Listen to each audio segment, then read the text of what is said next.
एक बहुत बड़ा खुलासा हुआ है और ये खुलासा आसानी से नहीं हुआ है। ये बहुत जद्दोजहद के बाद, बहुत सारे सुप्रीम कोर्ट के ऑर्डर्स के बाद तब जाकर खुलासा हुआ है। आप लोग सब जानते हैं कि पहले जब सुप्रीम कोर्ट ने 3 हफ्ते का टाइम दिया स्टेट बैंक को कि भाई आप ये सारा डेटा, किसने बॉन्ड दिए, किसने बॉन्ड लिए, ये सब पब्लिक करिए, सारे डिटेल पब्लिक करिए। तो 3 हफ्ते बाद स्टेट बैंक ने बोला कि हमको 3.5 महीने और चाहिए, क्योंकि ये 14 कितने 22,000 बॉन्ड खरीदे गए, 22,000 बॉन्ड एनकैश करे गए। दोनों को हमारे पास 2 साइलोज में है, उनको मैच करने में हमको 3.5 महीने लगेंगे, ये उन्होंने बोला।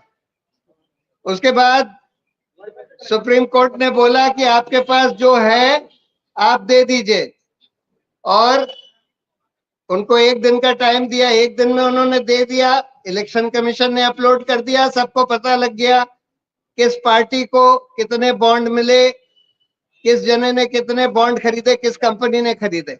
लेकिन उसमें भी इन्होंने नंबर नहीं दिए, बॉन्ड नंबर नहीं दिए जिससे मैचिंग हो सके, जिसका कह रहे थे कि हमको 3.5 महीने लगेंगे मैच करने में।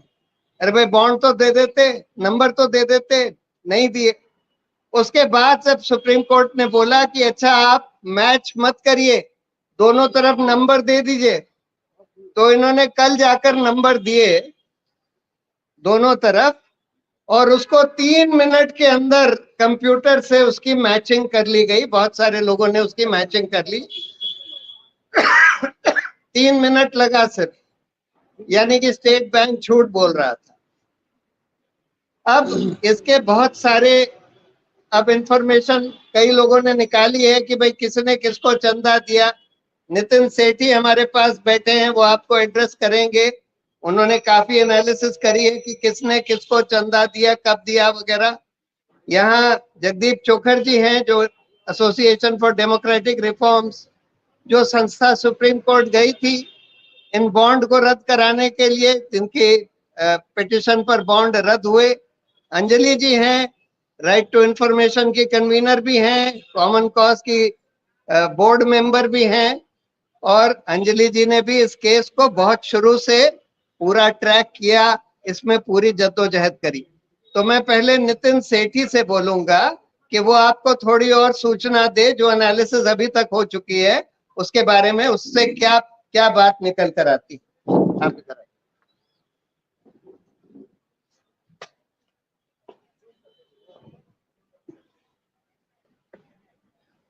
शुक्रिया सर। मैं भी आप ही की तरह एक जर्नलिस्ट हूँ, तो जो सिर्फ जो हम लोगों को मिला और जो हम लोगों ने टटोल के निकाला, सिर्फ उतना बयान कर रहा हूँ। बाकी विशेषज्ञ अपने अपने सब्जेक्ट के, जिन्होंने इसको परस्यू किया शुरू से, वो आपके साथ है, तो बाकी वो बताएंगे। इसमें जब 2019 में पहली बार कॉमोडोर लोकेश बत्रा और अंजलि जी ने इस पे कागज निकाले थे आरटीआई द्वारा, तो 2-4 चीजें उस समय पे सामने आई थी जो आज सच होके दिखने लगी हैं। 2 चीज की इलेक्शन कमीशन और उस टाइम में रिजर्व बैंक ऑफ इंडिया ने 2 वार्निंग दी थी सरकार को, जो सरकार ने अनदेखी कर दी थी। एक कि जिस तरीके की ये स्कीम है, इसमें खोखली कंपनियां पैसा पॉलिटिकल पार्टीज को डालने का रास्ता मिल जाएगा उनको, और वो डालेंगी। दूसरा कि वो पैसा सच में किसका होगा, कहां से आएगा, इसका हिसाब कोई नहीं रख पाएगा। उस टाइम तो अनदेखा कर दिया गया। 5 साल बाद जब अब ये कागज बाहर आए हैं, तो इस सब चीजों की पुष्टि हुई है। उसके मैं कुछ उदाहरण जो हम लोगों को दिखे रिपोर्टर्स कलेक्टिव में, मेरे कोलीग श्रीगिरी, जलिहाल, तपस्या वगैरह ने जो निकाले हैं कागज, और ये निकलते हैं। एक तो जो एसबीआई ने फाइनली कागज दिए जोड़ने के कि किसने किसको बॉन्ड दिया, एक तो वो हिस्सा, और दूसरा हिस्सा बनता है कि इन कंपनियों के कॉर्पोरेट रिकॉर्ड्स हैं क्या, ये लोग क्या धंधा सच में करती थी, कहां करती थी, क्यों करती थी और किस लिए करती थी। उसको जोड़ के जो हम लोगों को समझ आया कि ऐसी कई कंपनियां हैं जिन्होंने जिंदगी में कोई मुनाफा नहीं कमाया, 1 रुपया नहीं कमाया, लेकिन पॉलिटिकल पार्टीज को 100 करोड़, 200 करोड़, 300 करोड़ देती चली गई। इसका हम लोग तो यही अपने में, अगर हम माने कि आप अपने लिए कुछ ना कमा रहे हो, और अपना पेट काट के किसी और को पैसा देते चले। तो ये बहुत सारी कंपनियां ऐसी थी जो 100 करोड़, 10 करोड़, 5 करोड़ बिना एक मुनाफा कमाए या बहुत कम मुनाफा कमाए नुकसान में भी रह के पॉलिटिकल पार्टीज को पैसा दिए जा रही थी साल दर साल। ऐसी कम से कम 16 कंपनियां हमने देखी। इसमें साफ जाहिर होता है कि उन कंपनियों को अगर पुराने नियम लगे होते तो वो 20 लाख रुपए से ज्यादा कभी पॉलिटिकल पार्टीज को एक साल में नहीं दे पाती, जबकि उन्होंने दिए 700 करोड़ से ज्यादा रुपए। ये सिर्फ इसलिए क्योंकि सरकार ने नियम बदल दिए थे जहां खोखली कंपनियां भी पॉलिटिकल पार्टी को पैसा दे सकती हैं। ऐसा भी साफ जाहिर हुआ कि कुछ कंपनियां हैं जिनका धंधा समझ ही नहीं आता, कहने को वो लॉटरी के धंधे में है या होटल का धंधा चला रही हैं, लेकिन अगर आप सच में उनके कागज टटोले तो आपको पता नहीं चलेगा वो पैसा आ कहां से रहा था। एक ऐसी कंपनी है जिसने सबसे ज्यादा पैसा दिया और उसके अगेंस्ट सीएजी ने रिकॉर्ड्स पे लिखा है कि वो स्टेट गवर्नमेंट का पैसा गबन करती थी। 1000 करोड़, 1500 करोड़, 2000 करोड़ अलग अलग स्टेट गवर्नमेंट के पैसे गबन किए, साल दर साल किए, उनकी इंक्वायरीज चलती रही। वो पैसा उनकी बैलेंस शीट में भी नहीं दिखता था, वो उसमें से कुछ पैसा पॉलिटिकल पार्टीज को चला जाता था। वो कंपनी कभी बंद नहीं हुई, उन कंपनी के ऊपर रेड्स भी हुई और वो कंपनियां आप सोच सकते हैं किन पार्टीज को उन्होंने पैसे दिए।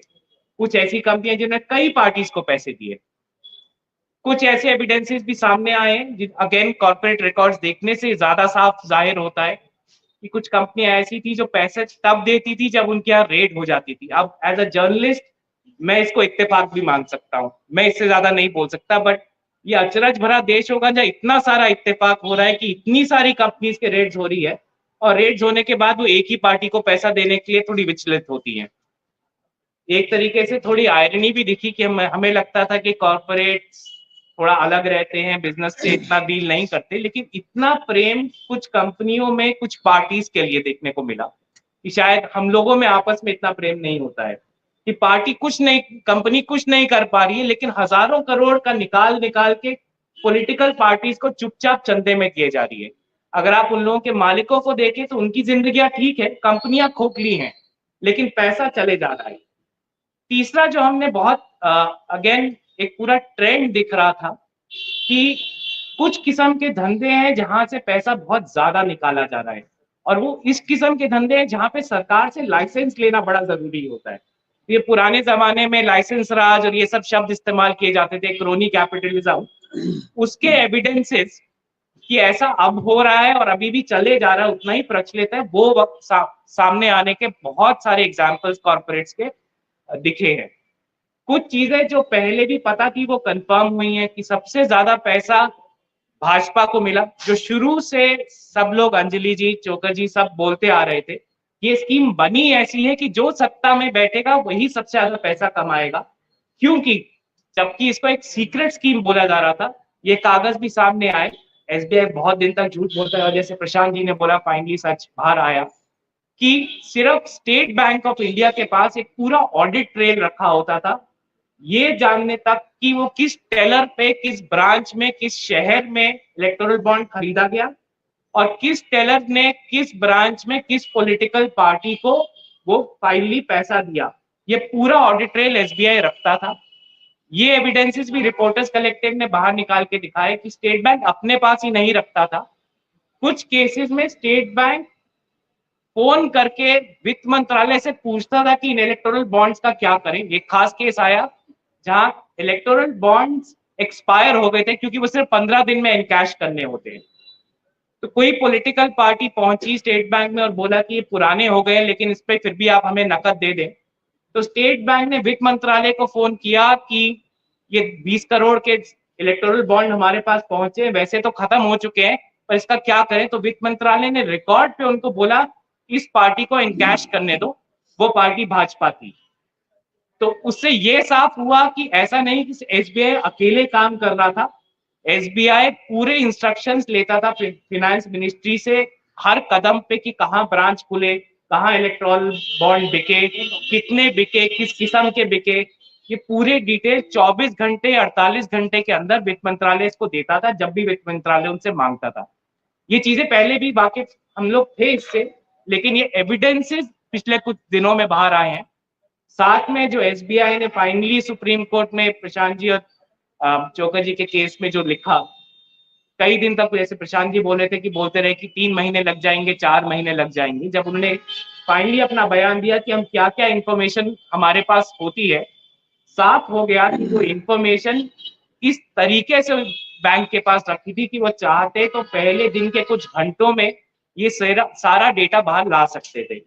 वो नहीं लाए, और जब कल बाहर आया तो कई जर्नलिस्ट, हम में से कोई बैंकर है नहीं, कोई ऐसा नहीं है कि उतने विद्वान है जितने बैंक एसबीआई में काम करने वाले, लेकिन एवरेज तौर पे, औसत तौर पे किसी को आधे घंटे से ज्यादा नहीं लगा उनको जोड़ के दिखाने के लिए कि किस कंपनी ने किस पार्टी को पैसा दिया है। ये भी सच है कि सिर्फ बीजेपी या भाजपा ने पैसा नहीं कमाया, कई रीजनल पार्टीज भी हैं, टीएमसी जैसी, जिन्होंने इसमें पैसा कमाया है। लेकिन ये बात साफ है, दो चीजें बहुत साफ है कि जो स्कीम बनी थी वो केंद्र में सत्ता में जो होगा उसकी मदद करने के लिए ज्यादा बनी थी। दूसरा, ये स्कीम में पूरी गुंजाइश थी कि जो सत्ता में दिल्ली में होगा, अगर वो तंत्र को गलत तरीके से इस्तेमाल करता है तो इलेक्टोरल बॉन्ड के द्वारा कई लोगों से जाने अनजाने अनचाहे पैसे ले सकता है बिना आपको और मेरे को पता चले। अगर ये केस ना हुआ होता और ये डेटा बाहर ना आया होता तो हम लोग के पास सिर्फ इतना एविडेंस था कि ऐसा हो रहा है, लेकिन कौन किसको दे रहा है इसके शायद एविडेंस ना मिलते। हमने स्टोरी ऐसी करी है जहां एविडेंस है कि करीबन 100 क्लियरेंसेस हैं जो इन पार्टीज, इन कंपनीज ने लिए जिन्होंने चंदा दिया। अब अगेन ये नहीं कहा जा सकता कि वो सारे 100 क्लियरेंस के लिए कुछ पैसा दिया, क्या दिया, लेकिन वही शक उठता है कि अगर इस देश में धंधा करने के लिए आपको पहले पॉलिटिकल पार्टीज को पैसा ही देना पड़ेगा, फिर कौन सा धंधा साफ है? जो अच्छे तरीके से धंधा करना चाहते हैं वो कैसे कर पाएंगे? तो एक तरीके से जो हमारे क्रोनी कैपिटलिज्म जो चल रहा था उसको हम लोग सुनते थे कि खत्म हो गया है, उसके ऊपर से एक पर्दा हम लोगों के लिए एक पत्रकार के तौर पे वो उतरा और एविडेंसेस साफ आए कि कुछ कई चीजें एकदम बदली नहीं है। वो लाइसेंस राज, क्रोनी कैपिटलिज्म, शेल कंपनीज, काले धन को सफेद करने के तरीके, वो सब उतने ही बने हैं, शायद थोड़े बढ़ गए हैं। मैं इस पे पॉज करूंगा क्योंकि बाकी चीजें एक्सपर्ट्स को बोलना चाहिए। थोड़ा इंग्लिश में ब्रीफली बोल देंगे जो आपने बोला, very briefly. So in English, I think 2 or 3 things have become very evident with the data that's come out last evening. One, that there is a whole set of evidence that shell companies or companies that made no money whatsoever or very little money was also giving large chunks of donations to political parties. Most of them or substantively were giving to BJP. There are other regional parties which have also gained from this process. What also became evident that there's a very deep correlation between companies that donated and companies that got rated. So we did an exercise to look at how many companies donated within 3 months of getting rated, because that at least gives a statistical sense. And there's a fair bit of companies that have done that as well. Again, it's still a correlation, but it's a very strong correlation to have at such scale in this kind of an operation. What's also become evident that there are some companies who have spawned large web of zero interest, zero revenue, or very minimal revenue, who have also donated. We found evidences of companies that do not pay taxes by different methods, yet they donate to political parties. We found the case that the largest donor was somebody who's been accused across states by CAG of sucking away more than a couple of thousand crores, which is your and my money as citizens, not donating to taxes by creating a web of shell companies, instead giving some of that money to political parties. Again, a substantive part of that has gone to BJP, TMC and other parties as well. To us as journalists, I think what became evidence for those who were digging through the corporate records is that several stories that were told of crony capitalism having died in India in a little while has not happened. There is clear evidence that it proliferated. Instead, that it was given a legal cover. What was seen as corruption earlier was now legally justified as something very good to do, to the point that we were amazed as journalists particularly, that the government would defend a scheme which has now come out to show that money was being funneled and this was not legitimate white money in all cases. In some cases, it was. We also found that there are public listed companies which were passing on money to political parties without passing resolutions in their boards, because public listed money companies run by the money that shareholders like you and I put in them. They need to be accountable to their shareholders for what they do. Yet promoters of these companies were quietly providing money to political parties of certain view. What was expected, that the party at power in the center would get a majority of the money, because it was the only party through the government systems which had access, supervision, and a close oversight over who was paying whom, would get most of the money. And that was something the RBI, the Election Commission, and the petitioners themselves had said long ago in 2019.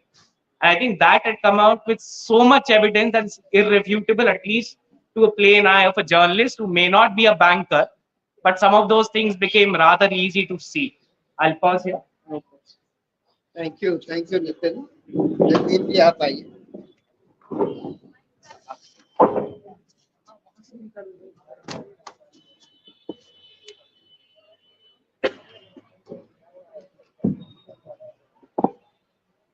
Thank you, Nitin and Prashant.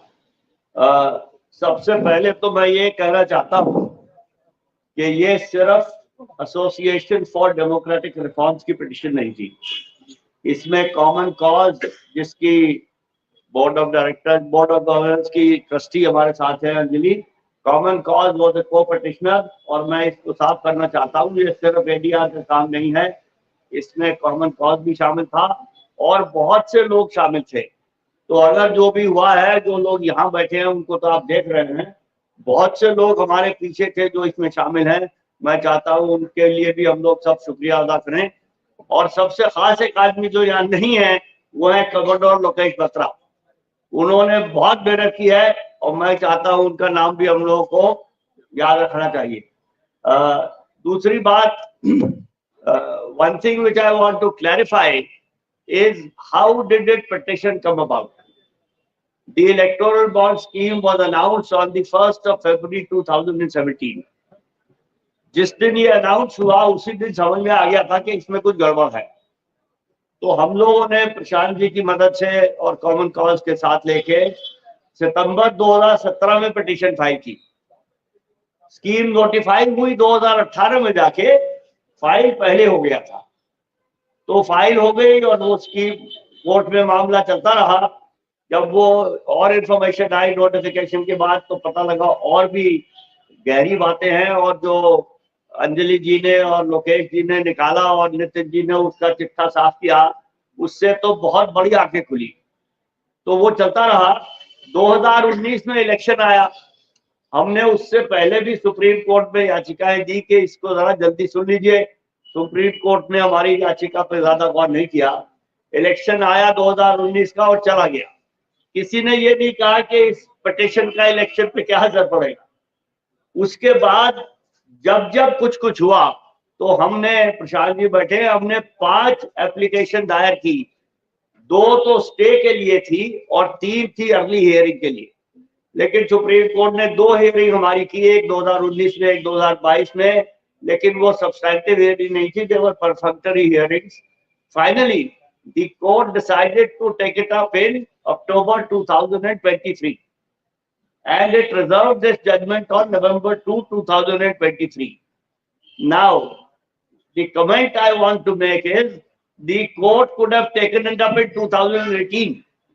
अगर court इसको 2018 में सुन लेती तो शायद हम इस वक्त 500 करोड़ या 1000 करोड़ की बात कर रहे होते, लेकिन अब हम कर रहे हैं 18,000 करोड़।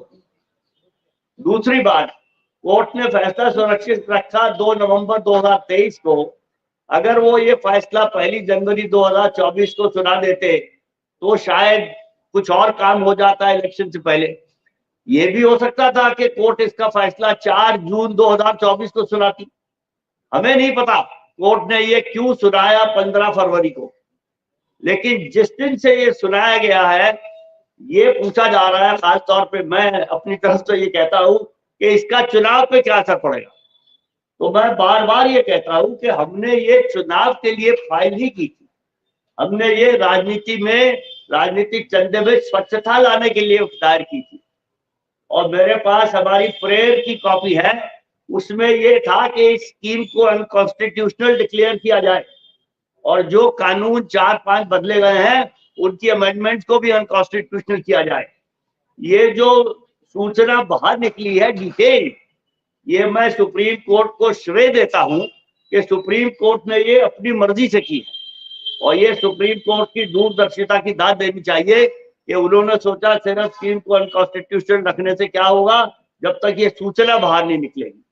और सुप्रीम कोर्ट की जो इस पे सख्ती है वो सबने देखी पिछले 4-5 दिन में, स्टेट बैंक ने कितनी दफा क्या कहा और कितनी दफा क्या हुआ।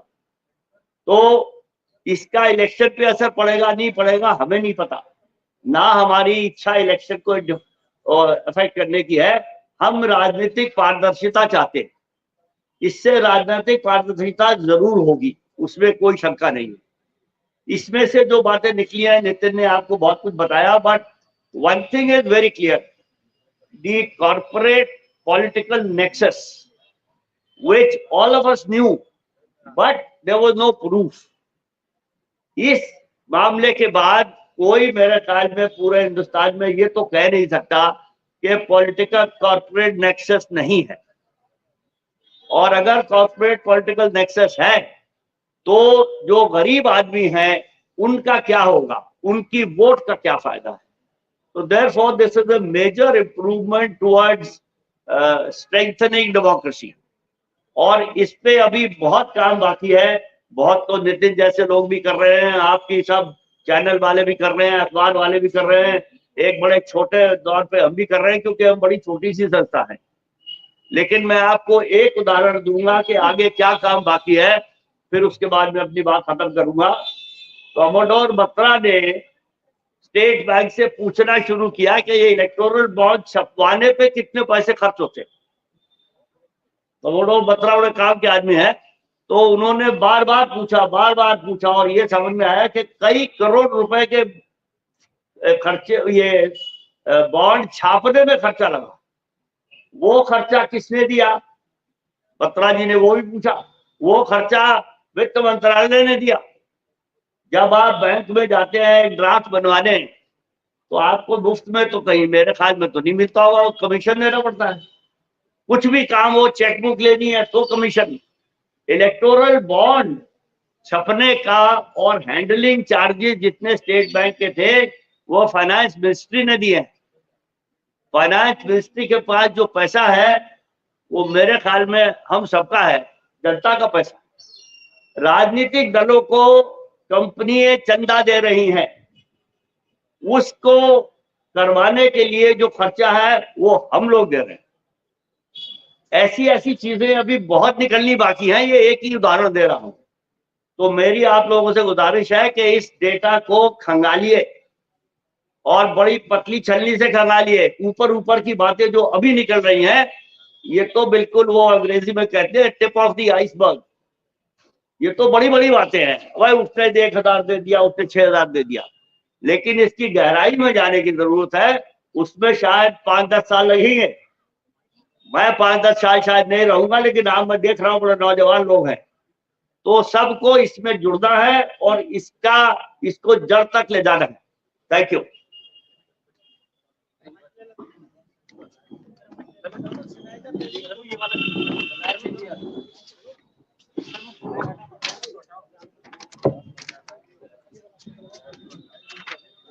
तो पानी थैंक यू।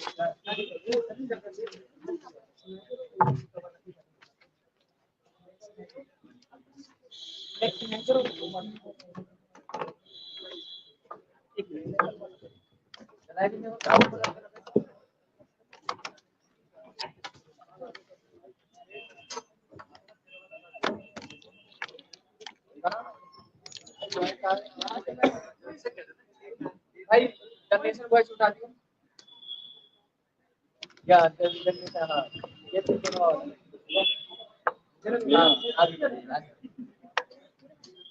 आप इसको नीचे वाले छोड़ दो।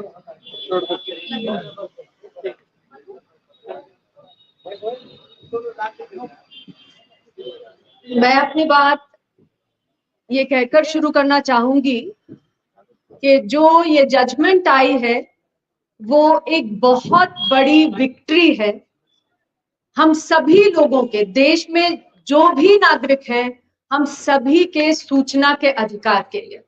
और सुप्रीम कोर्ट में प्रशांत ने, कपिल सिब्बल जी वो हमारे साथ शायद अभी जुड़ेंगे, इस पूरी बात को रखा, चर्चा की उस पे, और सुप्रीम कोर्ट ने जो अपनी जजमेंट दी है जिसमें इलेक्टोरल बॉन्ड स्कीम को गैर संवैधानिक बताया गया है और उसके साथ उसको लाने के लिए जो तमाम कानूनों को बदला गया था उसे गैर संवैधानिक बताया गया है, वो इसी बिना पे बताया गया है कि ये हमारे जानने के हक को, वोटर के जानने के हक का हनन करती थी ये स्कीम, ये इलेक्टोरल बॉन्ड्स। और सीधी बात यही है कि हम जब शुरू से कहते हैं, एडीआर हो, एनसीपीआरआई हो, तमाम संस्थाएं हैं जो कहती हैं, जो मूवमेंट है राइट टू इंफॉर्मेशन की, कि हम कहते हैं कि पॉलिटिकल करप्शन जो है वो फाउंटेन हेड है हमारे देश में भ्रष्टाचार का।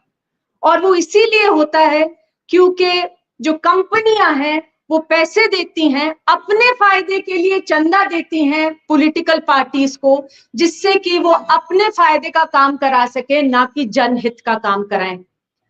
और जो सुप्रीम कोर्ट ने जजमेंट दी है उसमें वही कहा उन्होंने कि जो चंदा दिया जाता है, बड़ा चंदा दिया जाता है पॉलिटिकल पार्टीज को कंपनियों द्वारा, कंपनियां अपना प्रॉफिट मैक्सिमाइज करने के लिए चंदा दे रही हैं। इसलिए क्विड प्रो को की बात करी सुप्रीम कोर्ट ने। और अगर हम देखें कि क्विड प्रो को क्या है, वो एक तरह से हाईएस्ट, बिगेस्ट टिकट करप्शन की हम बात कर रहे हैं। क्योंकि आप देखिए कि जो सूचना सारी बाहर निकलती आई है उसमें स्पष्ट है कि 95% के करीब जो बॉन्ड्स हैं वैल्यू टर्म्स में, वो 1 करोड़, मतलब सबसे हाई डिनोमिनेशन के बॉन्ड्स बिके। और आज जब सूचना बाहर आई है, सारी सूचना नहीं आई है बाहर, लेकिन जो सूचना बाहर आई है उसमें ये समझ आ रहा है कि किस तरह से कंपनियों ने, बड़ी कंपनियों ने और छोटी कंपनियों ने चंदा दिया है, पार्टीज को चंदा दिया है। और आज आप और हम उस सूचना के साथ ये समझने की कोशिश कर रहे हैं, कुछ समझ पा रहे हैं और कुछ अभी कोशिश जारी है कि ये किस कारण से चंदा दिया गया था, क्विड प्रो को क्या था, वो कंपनियां क्या चाह रही थी और जो पावर में पार्टीज बैठी हैं वो पैसा लेकर उनके लिए क्या कर रही थी।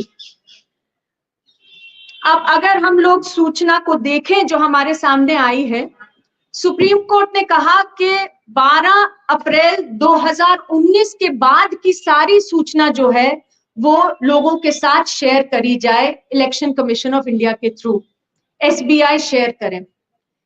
ये सूचना जो है ये 12,500 करोड़ रुपए की सूचना है, जबकि पूरे बॉन्ड जो बिके हैं वो 16,500 करोड़ के करीब के बॉन्ड बिके हैं। तो इसका मतलब है कि 4,000 करोड़ रुपए के जो बॉन्ड बिके उनके बारे में अभी भी हमारे पास सूचना नहीं है कि वो बॉन्ड किसने खरीदे।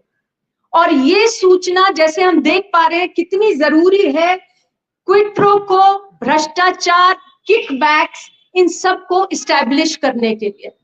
तो एक चीज जो मैं कहना चाहूंगी बहुत जरूरी है और जिसके लिए हमें आवाज उठाते रहना पड़ेगा, शायद कोर्ट में भी और कोर्ट के बाहर भी, कि ये जो 4,000 करोड़ रुपए के बॉन्ड जिनकी हमें सूचना अभी नहीं मिली है, जो 12 अप्रैल 2019 से पहले खरीदे गए थे, वो भी पूरी सूचना हमारे सामने होनी चाहिए।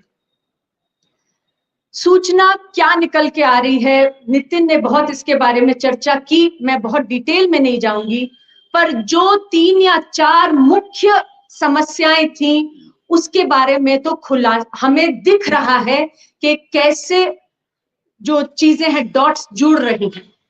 अब वास्तव में क्या हुआ उसके लिए तो इन्वेस्टिगेशन होनी पड़ेगी, प्रोब होना पड़ेगा, लेकिन ये स्पष्ट है कि कई कंपनियां ऐसी हैं जो कि चंदा दे रही हैं इलेक्टोरल बॉन्ड्स के जरिए कुछ ही दिन पहले या बाद में, जब उनको कॉन्ट्रैक्ट मिलते हैं बड़े बड़े। तो क्या ये किकबैक्स है? ये एक बड़ा सवाल सामने आता है। इन्वेस्टिगेशन की जरूरत है मामले के तह तक जाने के लिए, लेकिन ये बिल्कुल this is a question that is begging to be asked.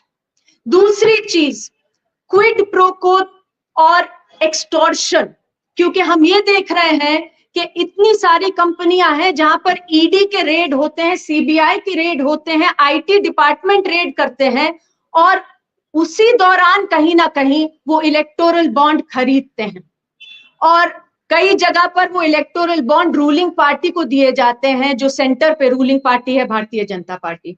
तो क्या ये एक्सटॉर्शन के लिए हो रहा था कि रेड इसलिए पड़वाए जाते हैं कि पैसे वसूली की जा सके, या इसलिए हो रहा था कि उन्होंने कुछ गलत किया लेकिन रेड जब हो रहे हैं उनपे वो इलेक्टोरल बॉन्ड खरीद के दे दें जिससे कि मामला ठंडे बक्से में चला जाए या रफा दफा हो जाए? तो ये भी इन्वेस्टिगेशन का बहुत जरूरी है कि इसके ऊपर इन्वेस्टिगेशन हो। शेल कंपनीज की बात हुई, और ये बात भी शुरू से केवल हम ही नहीं कह रहे, इलेक्शन कमीशन ऑफ इंडिया ने, आरबीआई ने लगातार ये बात अपनी कम्युनिकेशंस में लिखी, जो कि आरटीआई लगाकर आरटीआई के जरिए से निकाली भी गई थी कम्युनिकेशंस। उसमें आरबीआई ने कहा कि सरकार ये कहकर बॉन्ड ला रही है कि हम काला धन खत्म कर देंगे, लेकिन ये बॉन्ड तो काले धन को और भी बढ़ा देगा। कैसे बढ़ाएगा? और इसके बारे में चर्चा मैं इसलिए कह रही हूं ये कि आज अगर हम इलेक्टोरल बॉन्ड्स की जजमेंट की बात करते हैं तो सरकार के हाईएस्ट मिनिस्टर जो हैं वो आज ये कह रहे हैं कि ये तो एक तरह से अच्छी जजमेंट इसलिए नहीं है क्योंकि इससे तो हम इलेक्टोरल बॉन्ड के पहले के सिस्टम में चले गए हैं जब कैश होता था और इलेक्टोरल बॉन्ड से कैश खत्म हो रहा था। ऐसा नहीं है, ऐसा पूरा का पूरा जो खेल है वो सुप्रीम कोर्ट ने उसके ऊपर पूरी चर्चा करके उसको डॉक्यूमेंट किया है। कोर्ट ने सॉलिसिटर जनरल से सीधा पूछ लिया जब उन्होंने कहा कि कैश कम हो जाएगा इससे, उन्होंने कहा कि क्या पॉलिटिकल पार्टी सब कैश से पैसा नहीं लेंगी? तो उनको कहना पड़ा कि नहीं, जब इलेक्टोरल बॉन्ड्स थे तब भी पॉलिटिकल पार्टीज कैश के थ्रू पैसा ले सकती थी, तो जो कैश की पूरे पैसे आते थे वो वैसे भी चल सकते थे। इसका मतलब दूसरी चीज, ये जो बॉन्ड्स हैं ये फॉरबिडन थे फ्रॉम ट्रेडिंग, लेकिन कोई सेफगार्ड नहीं था। इसका मतलब ये कि कोई जाकर एक बैंकिंग चैनल से अपना केवाईसी देकर बॉन्ड परचेज कर सकते हैं, लेकिन बॉन्ड बिक सकता है फॉर अ कंसिडरेशन, तो किसी और के पास कैश है वो बॉन्ड को जाके खरीद लेंगे जिन्होंने परचेज किया। जो डोनर है doesn't have to be the purchaser of the bond. तो मतलब काला धन, मनी लॉन्ड्रिंग का ये पूरा एक सिस्टम तैयार हो गया था। इसके ऊपर भी सुप्रीम कोर्ट ने अपनी जजमेंट में लिखा है, और सुप्रीम कोर्ट ने तो यहां तक कह दिया कि ये तो क्लाइंटलिज्म हो गई।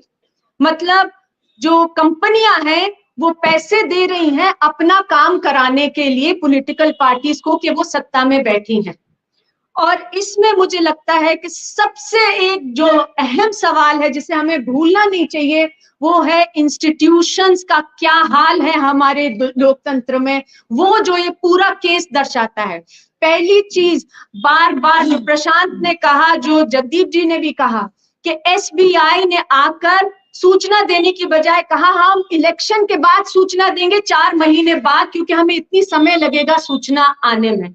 और अब जब फटकार पड़ी तो चंद ही दिनों में सूचना बाहर आ गई। तो एसबीआई किसके इशारे पर काम कर रहे हैं, और एसबीआई का क्या कैप्चर है? क्या सबसे बड़ा बैंक है हमारे देश का स्टेट बैंक ऑफ इंडिया, तो क्या ये एसबीआई इंडिपेंडेंटली और सही तरीके से काम कर रहा है? बड़ा सवाल। दूसरी चीज, ईडी, सीबीआई हमारी प्रीमियर इन्वेस्टिगेटिंग बॉडीज हैं जिनका काम है निष्पक्ष रूप से इन्वेस्टिगेशन करना। अगर ये पता चल रहा है कि ईडी, सीबीआई के छापे पड़ने के अराउंड ही इलेक्टोरल बॉन्ड खरीद के दिए जाते हैं उन लोगों के द्वारा जिनके ऊपर छापे पड़ रहे हैं, तो ये उनके ऊपर भी एक बहुत बड़ा सवाल है। और मुझे लगता है कि इसके ऊपर प्रशांत जी बात भी करेंगे कि who is going to investigate the investigators, क्योंकि उनको भी तो पूरा क्या रोल था उसको इन्वेस्टिगेट करना पड़ेगा।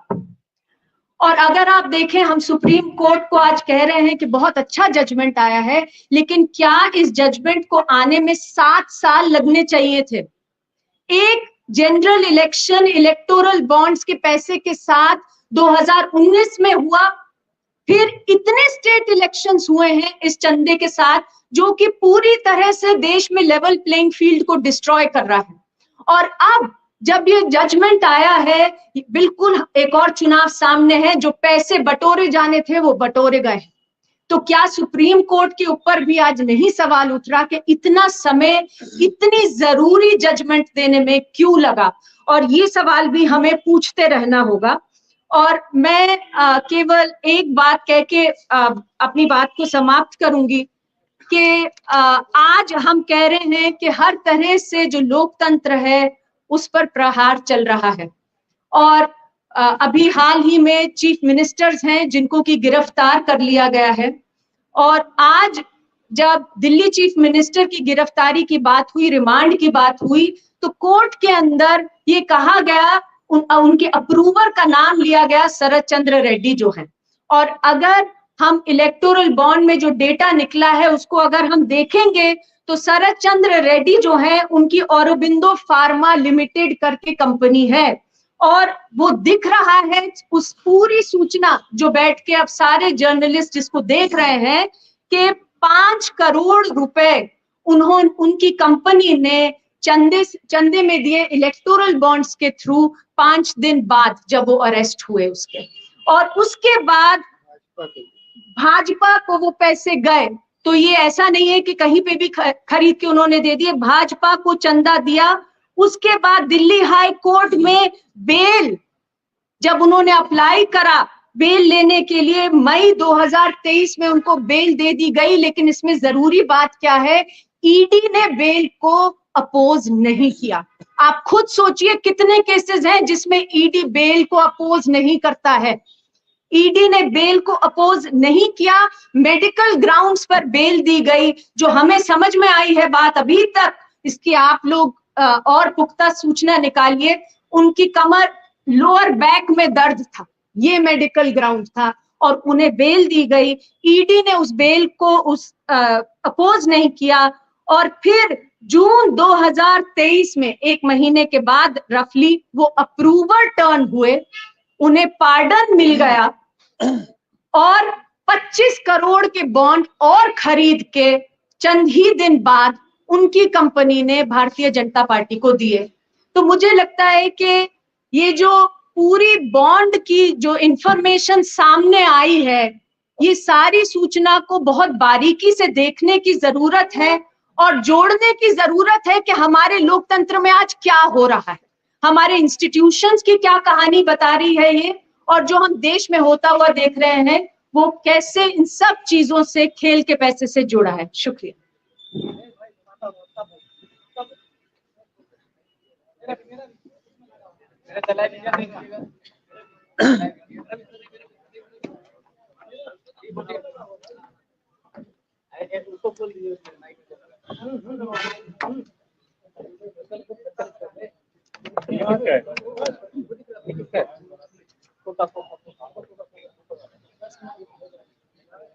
देखिए, ये समझने की जरूरत है कि क्यों हम इस इलेक्टोरल बॉन्ड के मामले को आज स्वतंत्र भारत का सबसे बड़ा घोटाला कहते हैं। देखिए, 2G का एक घोटाला हुआ, कोयले की खदानों का, कोलगेट का घोटाला हुआ। उसमें क्या था? उसमें ये था कि बिल्कुल आर्बिट्ररी तरीके से 2G के लाइसेंस दे दिए गए और कोयले की खदानें दे दी गई।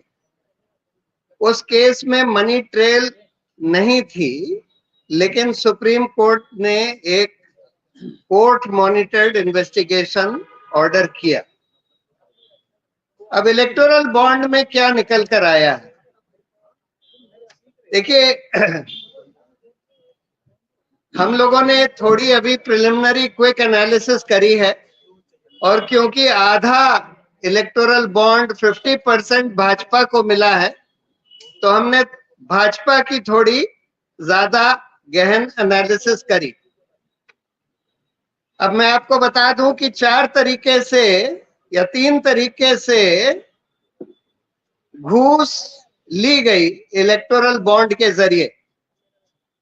पहला, जिसको हम कहते हैं चंदा दो और धंधा लो, यानी कि प्रीपेड। पहले आपने चंदा दिया, फिर आपको कॉन्ट्रैक्ट मिला। दूसरा, ठेका दो, ठेका लो, रिश्वत दो, यानी पहले आपको ठेका मिल गया, उसके तुरंत बाद या उसके जल्दी ही आपने इलेक्टोरल बॉन्ड उस पार्टी को दे दिए जिस पार्टी की सरकार ने आपको ठेका दिया। अब मैंने बोला भाजपा का हमने थोड़ा सा एनालिसिस किया। प्रिलिमिनरी एनालिसिस में यह बात निकल कर आती है कि चंदा दो, धंधा लो, ठेका दो, रिश्वत दो में 1751 करोड़ के बॉन्ड दिए गए उन कंपनियों को जिनको भाजपा की सरकारों ने ठेके दिए। और ठेके कितने के दिए? 62,000 करोड़ के ठेके दिए गए। अब देखिए, इसमें एक बात समझने की है, चाहे उसमें आपको या भाजपा को जो रिश्वत मिली by way of electoral bond, चाहे वो 1751 करोड़ ही रही हो, लेकिन कॉन्ट्रैक्ट 62,000 करोड़ के दिए गए उन कंपनियों को जिन्होंने ये इलेक्टोरल बॉन्ड दिए। अब क्यों हम कहते हैं कि कई लोग सोचते हैं कि भाई ये तो कंपनियों का पैसा है, उन्होंने दे दिया, उससे जनता का क्या लेना देना। ठीक से देखिए तो ये जनता का पैसा है, क्योंकि जनता का पैसा इन कंपनियों को इन सरकारों ने जनता का पैसा ठेके के तौर पर दिया और 62,000 करोड़ दिया है। और उसमें कितना अवैध दिया है ये तो कहा नहीं जा सकता कि मतलब अगर इसमें घूस की बात नहीं होती, चंदे की बात नहीं होती, तो ये 62,000 के कॉन्ट्रैक्ट हो सकता है 40,000 के ही होते, यानी हो सकता है 20,000 22,000 करोड़ जनता की जेब में से निकल गया इस 1751 करोड़ के बॉन्ड के नाम पर घूस देने के लिए। उसी तरह से बहुत सारी कंपनियां, 41 कंपनियां हैं जिनके ऊपर ईडी, आईटी या सीबीआई ने रेड करे और उन्होंने चंदा दिया। 2,471 करोड़ का चंदा इन 41 ग्रुप्स ने दिया जिनके ऊपर सीबीआई, ईडी या इनकम टैक्स के रेड हुए। और ये चंदा देने के बाद उस रेड का क्या हुआ, कोई फॉलो अप किया गया कि नहीं किया गया? उनको छोड़ दिया गया। और अगर छोड़ दिया गया, जैसे कि नितिन ने बताया, वो जो फ्यूचर गेमिंग जिसने सबसे बड़ा चंदा दिया है, उनके बारे में तो सीएजी ने बता दिया था कि इन्होंने कई राज्यों को लूटा। अब उनके ऊपर ईडी ने 2023 में रेड करी। 2021 में, 2023 में इनकम टैक्स और ईडी की रेड होती है और उन्होंने भाजपा को तुरंत 60 करोड़ का उस समय चंदा दे दिया। टोटल तो भाजपा को उन्होंने कई 100 करोड़ का चंदा दिया था। और उसके बाद अगर ये आप लोगों के छानबीन का काम है कि उसके बाद अगर ईडी और आईटी का एक्शन रुक गया, तो आप समझ लीजिए कि जनता का कितना नुकसान हुआ है। यानी कि हजारों करोड़ वो लूट रहे थे, उन्होंने उसके बाद कुछ 100 करोड़ का चंदा भाजपा को दे दिया और फिर ईडी आईटी का एक्शन सब खत्म हो गया। तो यानी देश को, जनता को, पब्लिक एक्सचेकर को कितने हजार करोड़ का नुकसान हुआ उसके वजह से। मतलब ये वसूली का जो धंधा चल रहा था, इसमें पैसे तो 2500 करोड़ मिले भाजपा को इलेक्टोरल बॉन्ड के जरिए, लेकिन इसमें कितने पैसे छोड़े गए जो जनता के पैसे थे, जो जनता के लिए वसूल होने चाहिए थे, उसका 5% 2% लेकर बाकी पैसा छोड़ दिया गया। तो ये एक बहुत बड़ा सवाल है। देखिए, हम लोगों ने शुरू में जब बहस करी थी इस केस में, तो हम लोगों ने 3 ग्राउंड बोले थे। एक तो ये बोला था कि जनता के सूचना के अधिकार का ये हनन है, इस तरह के गुप्त बॉन्ड होना। दूसरा हमने बोला था कि ये करप्शन को, किकबैक्स को प्रमोट करेगा, और यही बात निकली, यही बात सुप्रीम कोर्ट ने अपने जजमेंट में बोली, और अब खुलासा होने के बाद यही बात निकल कर आ रही है कि करीब करीब आधा या उससे ज्यादा, आधे से ज्यादा पैसा जो इलेक्टोरल बॉन्ड के जरिए मिला है वो घूस के तौर पर मिला है। घूस आप ले सकते हैं ईडी का डर दिखा के, आईटी सीबीआई का डर दिखा के, या घूस आप ले सकते हैं कोई कॉन्ट्रैक्ट देकर, कोई पॉलिसी बदलकर। जैसे एक कंपनी के बारे में निकला था कि उनके फेवर में पॉलिसी बदल दी गई और उनसे इलेक्टोरल बॉन्ड ले लिए गए। तो ये तो देखिए, ये तो एक जांच का विषय है कि इस सब की जांच होनी चाहिए, क्योंकि ये इस आजाद भारत का सबसे बड़ा करप्शन स्कैम उजागर हुआ है, और इसमें बिल्कुल एक इंडिपेंडेंट जांच होनी चाहिए। और जो भी लोग इन्वॉल्व थे इसमें, कई तरह के ऑर्गेनाइजेशंस इन्वॉल्व थे, वो कंपनियां इन्वॉल्व थी जिन्होंने ये इलेक्टोरल बॉन्ड दिए और जिनको ठेके मिले या जिनके ऊपर से ईडी का हाथ खींच लिया गया, ईडी आईटी सीबीआई का। उसमें कौन अधिकारी इन्वॉल्व थे, उसके बाद ईडी आईटी और सीबीआई के लोग, जो लोग इसमें शरीक हो गए इस पूरी कॉन्स्पिरेसी में कि इनका इस्तेमाल करके हफ्ता वसूला जाए, मतलब पैसा वसूला जाए, तो वो कौन थे, और सरकार और भाजपा के कौन लोग थे जो इस पूरे ये ट्राइपार्टाइट कॉन्स्पिरेसी हुई। और अगर ठेका देने की तो उसमें सरकार के और भाजपा के कौन लोग थे और इन कंपनियों के कौन लोग थे जो उस कॉन्स्पिरेसी में, कि मतलब चंदा दो और ठेका लो वाली कॉन्स्पिरेसी में, जो कि सीधा सीधा प्रिवेंशन ऑफ करप्शन एक्ट में करप्शन होता है। तो ये चीज बाहर आनी चाहिए, इस पर पूरी तहकीकात होनी चाहिए। सवाल ये है कि तहकीकात करेगा कौन? जब इन एजेंसियों की ही तहकीकात होनी है तो कौन तहकीकात करेगा? ऑब्वियसली कोई इंडिपेंडेंट एसआईटी का गठन होना पड़ेगा अगर इसकी ईमानदारी से तहकीकात होनी।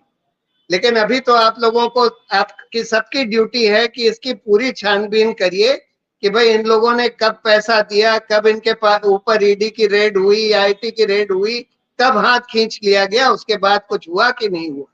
अभी तो हम यही बता सकते हैं कि भाई बहुत सारी ऐसी कंपनियां हैं जिनके ऊपर ईडी आईटी का एक्शन हुआ, उन्होंने चंदा दे दिया, उसके बाद एग्जैक्टली क्या हुआ ये आप लोग पता लगा सकते हैं। तो लास्ट बार देखिए, सुप्रीम कोर्ट ने एक इंटरिम ऑर्डर दिया था 2019 में, और इसीलिए उन्होंने बोला है कि वो जो इंटरिम ऑर्डर की डेट थी 12 अप्रैल 2019, उसके बाद का ही डेटा उन्होंने ऑर्डर किया है देने के लिए। लेकिन उसके पहले के लिए सुप्रीम कोर्ट ने पार्टियों, इलेक्शन कमीशन को बोला था कि तुम पार्टी से पूछो कि उनको अभी तक जो बॉन्ड मिले हैं वो किसने दिए हैं, वो उनसे पूछो।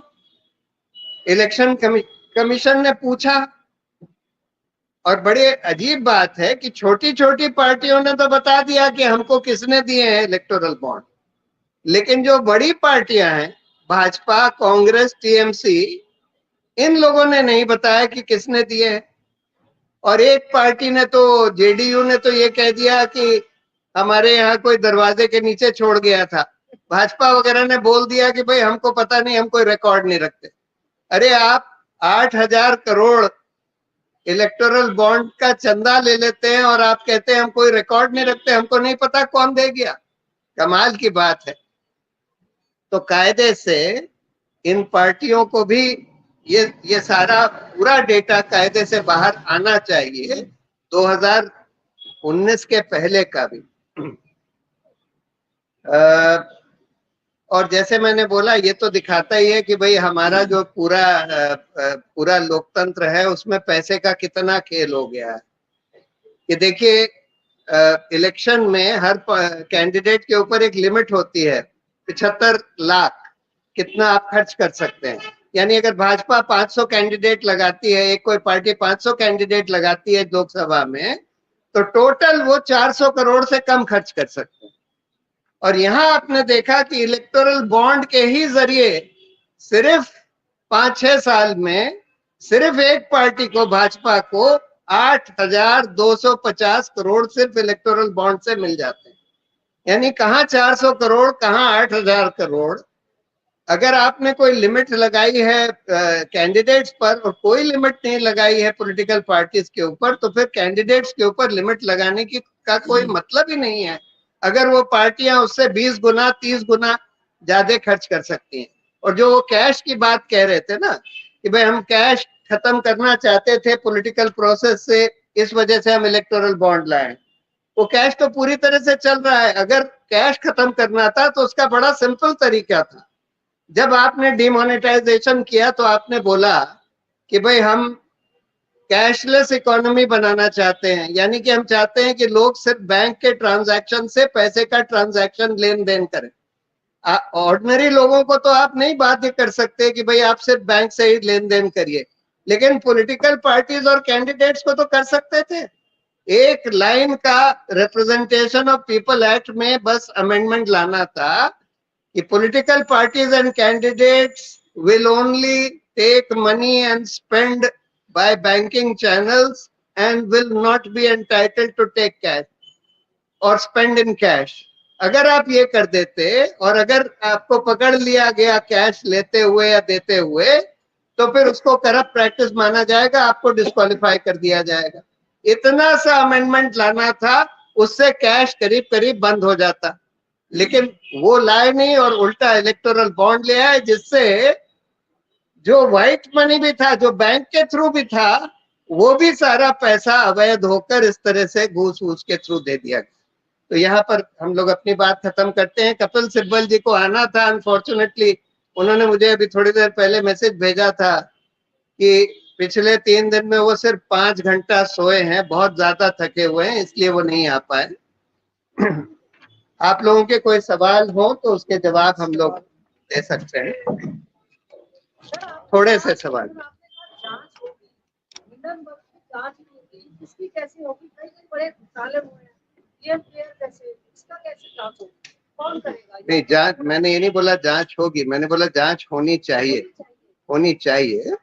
इसके ये तो बिल्कुल ऑलमोस्ट ट्रांसपेरेंट ब्राइबरी किकबैक्स का केस है ना। आधे से ज्यादा इलेक्टोरल बॉन्ड उन्हीं कंपनियों ने दिए हैं जिनके ऊपर ईडी आईटी वगैरह की रेड हुई और उसके बाद उसके आसपास उन्होंने दे दिए, या जिनको ठेके दिए गए उसके आसपास उन्होंने दे दिए, या जिनके फेवर में पॉलिसी बदली गई उसके आसपास दे दिए। तो ये तो सीधा सीधा करप्शन का मामला है, इसकी तो जांच होनी ही चाहिए। लेकिन सवाल ये है, इसकी जांच सीबीआई भी नहीं कर सकता, इसकी जांच ईडी भी नहीं कर सकता, इसकी जांच तो कोई एसआईटी ही कर सकती है, क्योंकि इसमें इन सब अधिकारियों की भी जांच होनी होगी जो इन सब चीजों में इन्वॉल्व है। सर, मेनस्ट्रीम मीडिया इम्पोर्टेंट मुद्दे देश के नहीं दिखा रहा है आज। The way the whole corporate media is in the hands of the corporates, how do we deal with that? All the important issues of the nation are not reaching the last person of the country. नहीं, that is very unfortunate. Unfortunately हुआ ही है। जैसे अब level playing field की बात है, देखिए आज तो प्लेइंग फील्ड बिल्कुल ही लेवल नहीं है।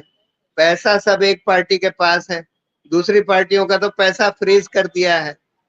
सरकारी पैसा भी वो पार्टी जो पावर में है इस्तेमाल कर रही है।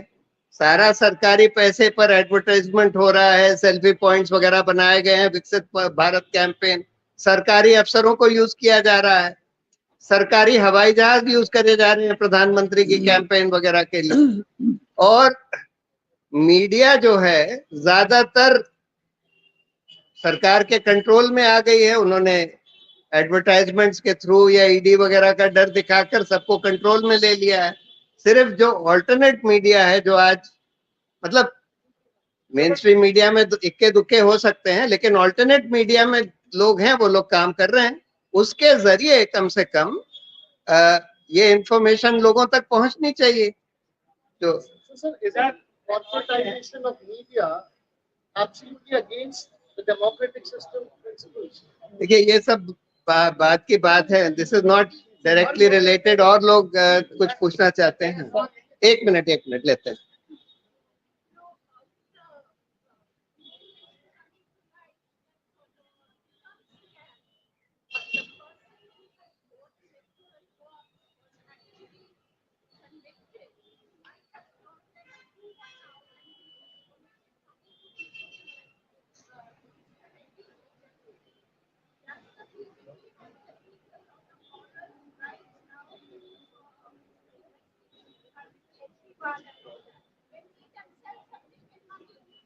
So in my view, you see, these ED, etc., which are investigating Kejriwal or many other people, they have lost the moral right to investigate anything. And I hope that one of the fallouts of this whole electoral bonds expose would also be to look into the whole control of the government over the ED, CBI, IT, etc., and how the government has used these agencies for their own ends in order to stifle the opposition, in order to extract money, etc., etc.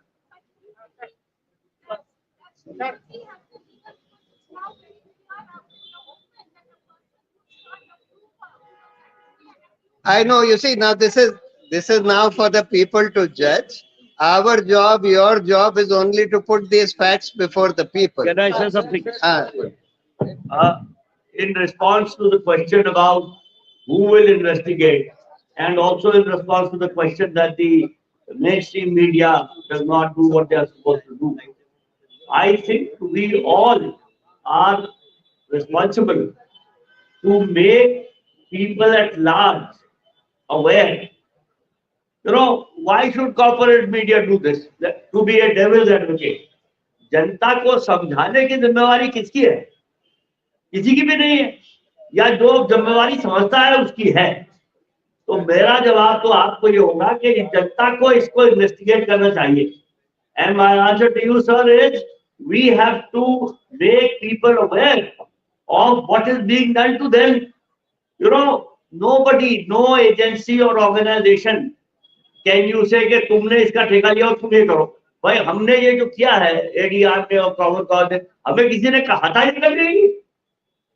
Citizens have to feel their responsibility and they have to stand up and be counted. जब तक हम ये कहते रहेंगे ये कौन करेगा, मेरा जवाब सबको यही है कि आप करिए।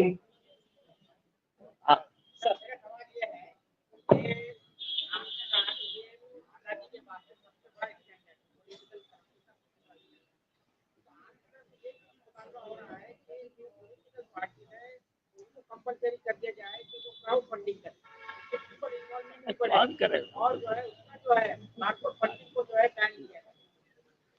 यानी कॉर्पोरेट फंडिंग को ब्राजील में तो ब्राजील के सुप्रीम कोर्ट ने बैन कर दिया था। जैसे कि ईवीएम्स को जर्मनी के कॉन्स्टिट्यूशनल कोर्ट ने बैन कर दिया, और यूरोप में करीब करीब सारी जगह ईवीएम्स खत्म हो गए।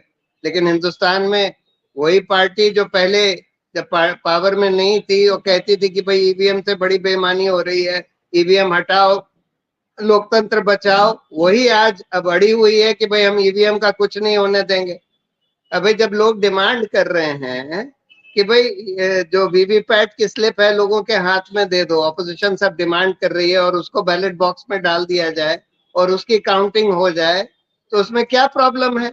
लेकिन सिर्फ सरकार और इलेक्शन कमीशन ये लोग अड़े हुए हैं कि नहीं हम ये किसी हालत में नहीं होने देंगे।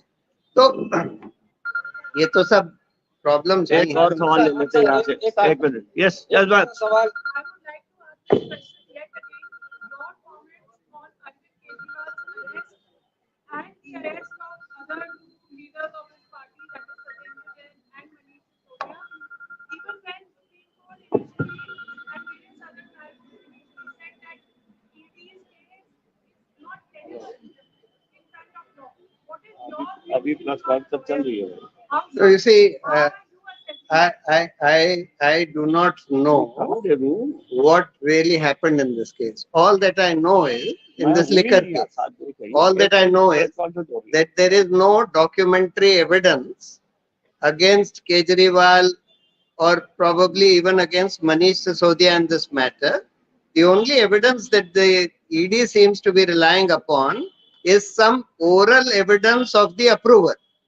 And that approver, as we have seen, is of a company, as Anjali has told you, is an officer of a company who has paid the BJP by way of electoral bonds and thereafter became approver and thereafter gave more electoral bonds, etc.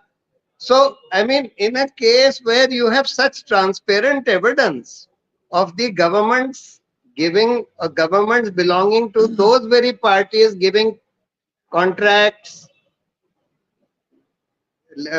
letting go of regulatory action through the ED, etc., and then getting electoral bonds at around the same time getting electoral bonds.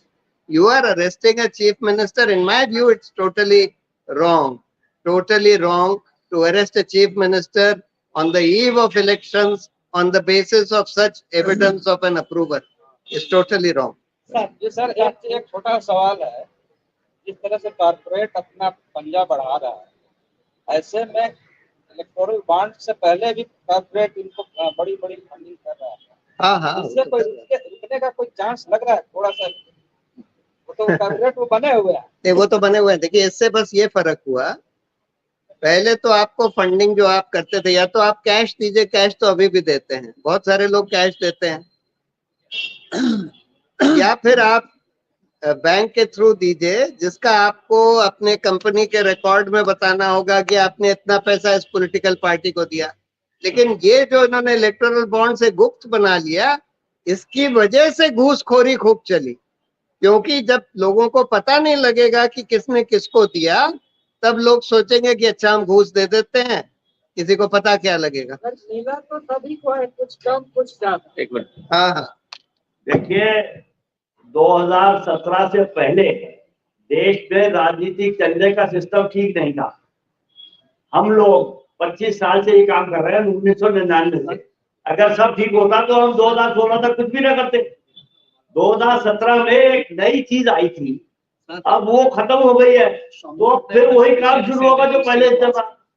कोई नैतिक जिम्मेवारी तय कर, नैतिक जिम्मेवारी कोई, आपको नैतिकता कहाँ है भैया? आपके पास है नैतिकता? हम तो हैं, तभी तो आपके वो भैया आप भी नैतिक है, आप भी नैतिक है, और कोई नहीं है तो क्या करे? नैतिकता की बात करना तो यार बिल्कुल टाइम वेस्ट करना है। ना ना ना, आप उसूलत से भैया असूल, हम असूलों को लागू करवाने की कोशिश कर रहे हैं। अगर नैतिकता होती तो हमारी जरूरत क्या थी? सबसे ज्यादा नैतिकता नहीं है। बनानी पड़ेगी। हाँ, आप भी बनाइए। मैं बस एक सवाल ये पूछना चाहते थे, चलिए एक दो सवाल बस, लास्ट टू। जब हम कई बार ये बोलते हैं कि प्रोपोर्शनल टैक्स क्रेडिट, वो जब हम बिल लेके आते हैं तो कई बार कॉर्पोरेट कंपनियां बोलते हैं कि हम ना तो टैक्स करेंगे, हमारे पास तो इतना टर्नओवर नहीं है, और कई बार बहुत बड़े बड़े बयान आते हैं। लेकिन वही जब इलेक्टोरल बॉन्ड के शक्ल में अपनी कमाई से ज्यादा अपना पेट काट के अंदर दिया जाता है, सबको कॉर्पोरेट नहीं होता है, इसके पीछे क्या कारण है? दूसरा, ये गवर्नमेंट कई बार जैसे FCI हो गया, इस तरह के तमाम जो इकोनॉमिक चैनल हैं, न्यूज़ चैनल हैं, देश में अलग अलग NGOs हैं या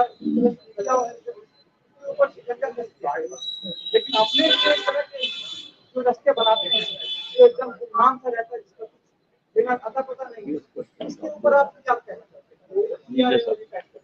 नहीं, देखिए, कॉर्पोरेट तो एक तरह से जो बेईमान कॉरपोरेट हैं वो तो चाहते थे इस तरह की स्कीम रहे, क्योंकि इससे आप घूस दे सकते हैं और बहुत बड़े बड़े कॉन्ट्रैक्ट्स ले सकते हैं। आप अगर कुछ अवैध काम कर रहे हैं तो आपके ऊपर कोई इनकम टैक्स या ईडी का एक्शन होता है, उससे छुटकारा पा सकते हैं। ये बॉन्ड देकर, बॉन्ड तो एक तरह की घूस ही थी ना, जो घूस दी जा रही थी। तो इसलिए जो बेईमान कॉरपोरेट थे वो तो चाहते थे कि इस तरह का इलेक्टोरल बॉन्ड की एक स्कीम आए। जो ईमानदार लोग थे वो नहीं प्रोबेबली चाहते होंगे, हो सकता है, तो जो थोड़े बहुत ईमानदार कॉरपोरेट है। एनीवे, एक लास्ट, आपने खुद उड़ीसा गया है, बीजेपी कांग्रेस और उसके बाद टीएमसी और बीजेडी है, तो रीजनल पार्टी ने इलेक्टोरल बॉन्ड उठाया है। Do you think that they are doing more corruption than comparatively the centre in the state?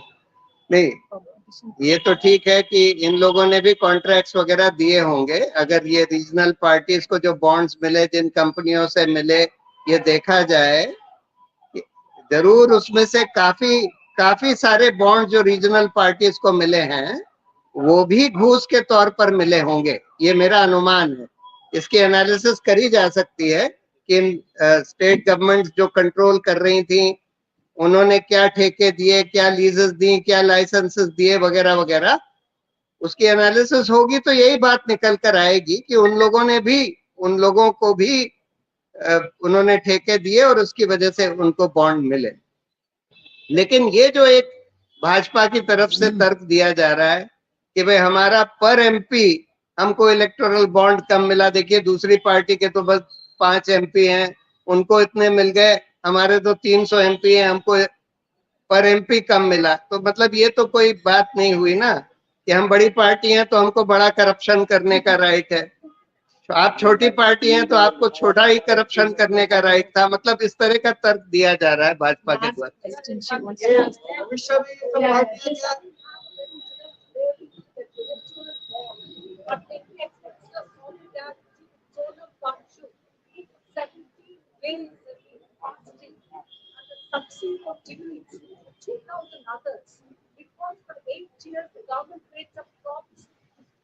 Not done. And they want to vote for the elections. Now, can we all express something to say that we are with him? But this is speech by voice of the Prime Minister. Actually, this is not an issue which everybody is familiar with. I mean, I personally am so totally in support of him, in solidarity with him.